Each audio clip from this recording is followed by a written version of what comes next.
எல்லாருக்கும் நமஸ்காரம். நான் ஆம்கிரி சௌந்தரராஜன். கொஞ்சம் ஜாலியாக ஏதாவது ஒரு சிந்திக்கிற மாதிரி ஒரு விஷயம் பேசலாம். இப்போது நம்ம ஏதோ ஒரு இக்கட்டான நிலைமையில் இருந்தால் ஒரு ப்ரெசன்ஸ் ஆஃப் மைண்டுன்னு சொல்லுவாங்க. ஏதோ ஒரு ப்ரெசன்ஸ் ஆஃப் மைண்டு ஒர்க் பண்ணும் அப்படின்னு சொல்லுவாங்க. இந்த ப்ரெசன்ஸ் ஆஃப் மைண்டு எல்லாம் ஒருத்தருக்கு உடம்பு சரியில்லாமல் இருந்தால் டக்குன்னு அவங்களுக்கு ஒரு முதலுதவி பண்ணணும்.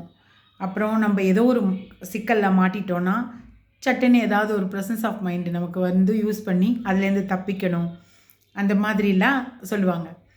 அதில் ஒரு ஜாலியாக ஒரு கதை படித்தேன். ஒரு விறகு வெட்டி இருந்தாராம்.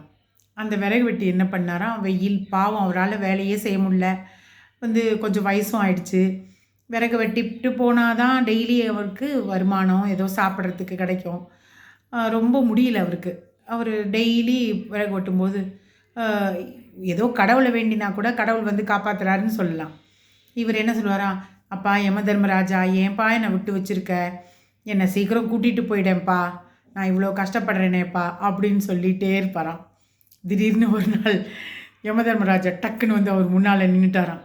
வாப்பா ரொம்ப கஷ்டப்படுறேன், நீ வா, நீ இவ்வளோ நாளாக கேட்டுட்ருக்க, நான் கூட்டிகிட்டு போகிறேன் அப்படின்னாராம்.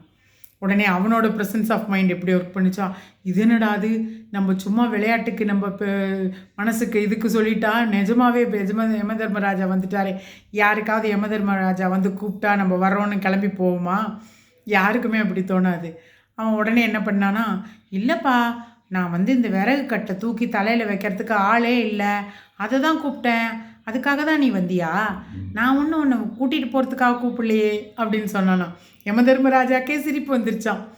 அந்த மாதிரி அந்த ப்ரெசன்ஸ் ஆஃப் மைண்டுங்கிறது எந்த இடத்துல எப்படி எப்படி ஒர்க் ஆகுது பாருங்கள்.